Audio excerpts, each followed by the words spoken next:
Okey. Disebabkan kita ni akan belajar mengikut apa kita kata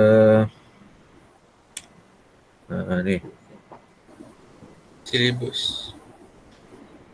dia dipanggil dokumen penjajaran core curriculum. Ni untuk RBT tingkatan 3. Jelas ya? Jelas. Okey, good. Kalau mengikut dokumen penjajaran ni, kita akan belajar dia ada sukatan yang telah diberikan lah. Dia ada mengikut kandungan asas, kandungan tambahan dan kandungan pelengkap. So macam kita sekarang ni dalam tempoh PKP ni kita akan ikut kepada kandungan asas lah. Maksudnya kita akan contohnya untuk tajuk reka bentuk mekatronik ni, tajuk pertama ni, so kita akan tengok pengenalan dulu. Yang pertama, kamu kena tahu ataupun kamu kena nyatakan maksud reka bentuk mekatronik. Kemudian yang kedua, mengenal pasti elemen mekatronik dan seterusnya menerangkan fungsi elemen mekatronik pada produk sedia ada. Itu kandungan asas. Kemudian ini tajuk kedua. Okey. Itu untuk tajuk reka bentuk mekatronik. Itu sahaja yang kamu perlu tahulah. Okey, sekiranya ada masa sempat, so kita akan pergi kepada kandungan tambahan. Kandungan tambahan ni kamu kena hasilkan gambar rajah blok, kan? Blok diagram produk mekatronik sedia ada. Kemudian kena hasilkan lakaran bahagian reka bentuk produk yang akan dibuat sesuai berdasarkan gambar rajah blok yang terlibat. Itu kandungan tambahan. Kemudian kalau kita dah melepasi, maksudnya kita tak ada lagi dah PKP, kamu boleh datang sekolah, so kita akan lengkapkan lagi kandungan tu dengan mengikuti kandungan pelengkap, iaitu 1.16 dan juga 1.17. Kalau 1.6 dan 1.7 ni kamu kena buat robot lah, kan? Kalau dekat bengkel kita tu cikgu akan sediakan kit robot. Jadi kamu kena buat kerja-kerja amali lah. Jadi cikgu ingat kalau untuk tempoh PKP ni kamu tak adalah nak buat kerja amali ni sebab kamu tak ada bahan dan juga kelengkapan. Jadi untuk tempoh PKP ni kita akan cover lah itu kandungan asas dan juga kandungan tambahan. Okey, jelas di situ? Jelas. Okey, bagus. Okey, sekarang kita nak teruskan kepada pengenalan tentang reka bentuk mekatronik. Okey, reka bentuk mekatronik ni dia masih lagi dalam tajuk aplikasi teknologi. Kalau sebelum ni kamu dah belajar tentang aplikasi teknologi. Ingat lagi tak yang kamu dah belajar tahun lepas? Apa aplikasi teknologi kamu telah pelajari? Teknologi apa yang kamu dah belajar? Apa dia? Reka bentuk chemical. Reka bentuk? Tak dengar.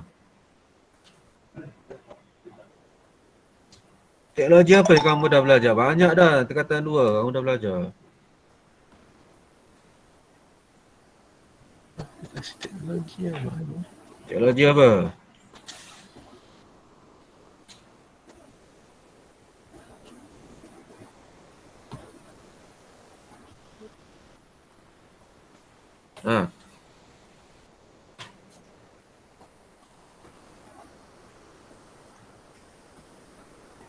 Senyap ni. Tak ingat langsung? Lupa. Alah, dah satu lah kan tak ingat satu. Yang kamu duduk buat wiring. Chemical. Kamu guna ball bearing, mechanical. Lagi? Pembuatan. Elektronik. Sebelum elektronik? Elektrik. Kamu dah buat macam-macam gadget, betul tak?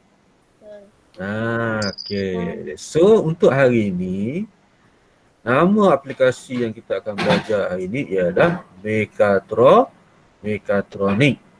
Okay, agak-agak ada persamaan tak apa yang kita dah belajar sebelum ni? Tengok kepada tajuk Mekatronik tu. Cikgu nak suruh kamu refresh balik. Agak-agak ada sama tak? Agak-agak meka tu apa benda? Meka ni agak-agak lah. Tronik tu apa benda? Siapa tahu? Mereka terus Robot. robot. Robot. Lagi?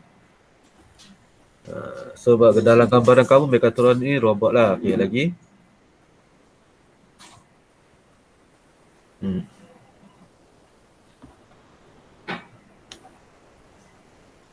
Meka tu sendiri agak-agak daripada perkataan apa? Mechanical. Yes, mechanical. Jadi apa yang kita nak belajar hari ni, mekatronik ni, dia merupakan apa yang kamu dah belajar dah sebelum ni. Cumanya ia hanyalah gabungan. Kalau sebelum ni kamu belajar elektrik asing, elektronik asing, mechanical asing kan? So untuk hari ni kita akan buat gabungan lah. Gabungan ni dinamakan sebagai mekatronik.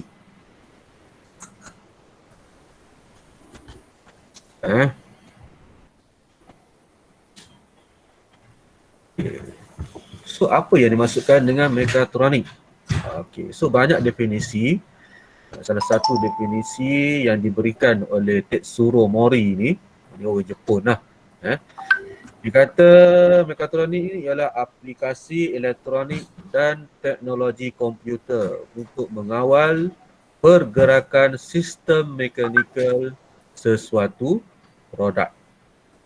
So ingat lagi tak apa maksud mekanikal? Benda yang macam mana dikatakan ada unsur mekanikal? Mekanikal. Ada pergerakan. Yes, ada pergerakan. So apa-apa produk yang dekat dunia kita ni yang dicipta dan dia melibatkan pergerakan, maka kita katakan produk tu merupakan produk menggunakan sistem mekanikal. Dan pergerakan ni dia banyaklah, ada pergerakan secara lurus, turun naik, gerakan mendatar kan. Ada juga pergerakan secara putaran. So kita katakan dia ialah pergerakan sistem mekanikal. Cuma bila mekatronik, mekanikal dia tu dia secara komputer. Mengikut tafsiran ni lah, dikata menggunakan teknologi komputer. Maknanya ada kawalan komputer untuk memberikan sesuatu pergerakan sistem mekanikal pada sesuatu produk itu. Okey. Ini maksud reka bentuk mekatronik. Yang ni maksud yang kamu kena ingat lah. Maksud yang disediakan dalam buku teks lah. Maksud penuh dia. Okey. Reka bentuk mekatronik ialah reka bentuk produk atau sistem yang menggabungkan disiplin ilmu elektrik, mekanikal, elektronik, kawalan dan pengatur caraan untuk mencapai tujuan yang dikehendaki. Itu maksud penuh reka bentuk mekatronik yang kamu perlu tahu. Okey, kalau kita tengok maksud reka bentuk kat sini, dia ada berapa disiplin ilmu kat situ? Yang pertama apa? Elektrik. Lagi yang kedua, kalau tengok pada pernyataan maksud tu. Elektronik. Okey, mechanical kan ni. Ini elektrik, mechanical, elektronik. Okey, satu lagi? Kawalan dan pengatur. Yes, kawalan dan pengatur caraan. Jadi untuk mendapat ataupun kita katakan kalau kita nak kata sesuatu produk tu dia merupakan reka bentuk mekatronik, so dia kena ada 4 unsur ni, elektrik, mechanical, elektronik dan kawalan dan pengatur caraan. Cukup 4 ni, so kita katakan ia merupakan reka bentuk mekatronik. Okey, so elektrik kamu dah belajar dah. Kan? Betul tak? Mechanical kamu dah belajar. Elektronik pun kamu dah belajar. Jadi untuk tahun ni, untuk membuat sesuatu produk itu mekatronik, kita kena tambah satu lagi unsur, iaitu kawalan dan pengatur caraan. Kalau kawalan dan pengatur caraan ni, dia lebih kepada untuk menjadikan sesuatu produk tu dia bergerak secara sendiri, ataupun kita katakan dia sebagai automatik lah. Okay. So yang 4 unsur ni kamu kena ingat lah. Maksud penuh ni satu, dan kamu kena tahulah ada 4 unsur ataupun 4 disiplin ilmu tu. Elektrik, mechanical, elektronik dan kawalan dan pengatur caraan. Sebab itulah perkataan mekatronik tu sendiri, dia berasal daripada perkataan mechanical dan juga elektronik. Tronik tu elektronik. Tapi bila dah ada elektronik, confirm lah dia akan melibatkan elektrik. Okay. So keempat-empat disiplin ni akan membentuklah reka bentuk mekatronik.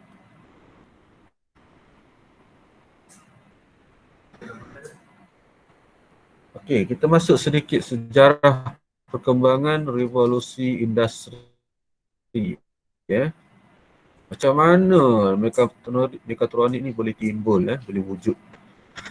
Okey, kalau sebelum ni dunia kita menghadapi revolusi industri 1.0, iaitu bermula pada abad ke-18, di mana penciptaan produk pada waktu ini dia dah ada unsur mechanical dan dia menggunakan mesin iaitu yang berasaskan tenaga air dan wap. Okay. Perkembangan revolusi ini telah membangunkan pelbagai reka bentuk mechanical bagi menggantikan tenaga manusia untuk menghasilkan sesuatu produk. Okay, itu revolusi 1.0 abad 18. Okay. Kemudian pada abad ke-20 dipanggil revolusi industri 2.0.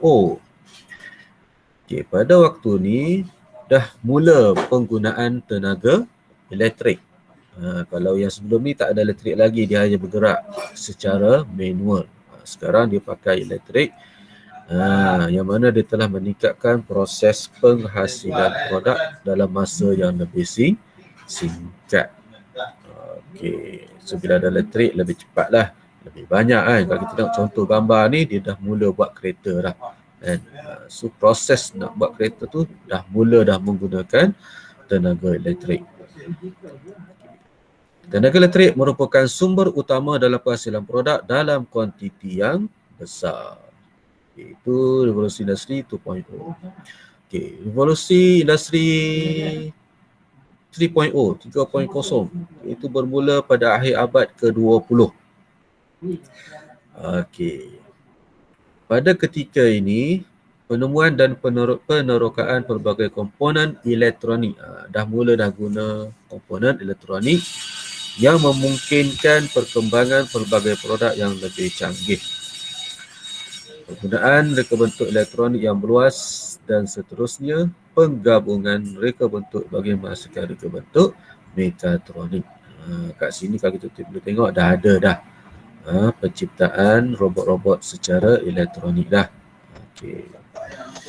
Okey, sekarang ni revolusi industri 4.0. Okey, 4.0 ni agak-agak bila berlaku? Hello? 4.0 ni bila berlaku? Revolusi industri 4.0. Awal abad ke-21 kan? Awal abad ke-21 tu bila? Dah lepas ke? Sekarang. Sekarang lah yang kita tengah hadapi sekarang ni. Dah masuk dah revolusi industri 4.0, di mana kita dah menggunakan teknologi internet. Kita boleh kontrol produk kita tu daripada jauh dengan adanya teknologi internet dan terciptanya sebuah jaringan yang mampu menghubungkan manusia dengan alat. Kalau kita tengok revolusi industri 3.0, kalau robot tadi dia kena kontrol kat button kan, kita kena on switch dia, kita kena pergi kepada mesin tu.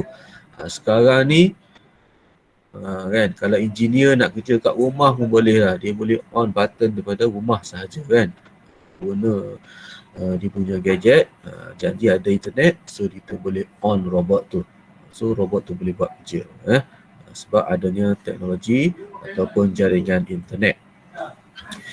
Revolusi 4.0 ni yang sekarang ni yang kita sedang hadapi sekarang ni, dia melibatkan penggabungan reka bentuk mekatronik bersama internet benda. Dipanggil internet thing data raya. Sekarang semua orang masing-masing nak kumpulkan data kan, dan juga pengkomputeran awan, cloud bagi membentuk sistem pengeluaran pintar kan. Sekarang ni orang nak simpan data, apa-apa data pun boleh simpan dekat maya saja.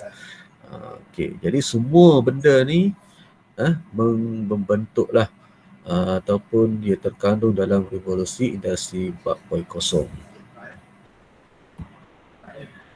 Okey.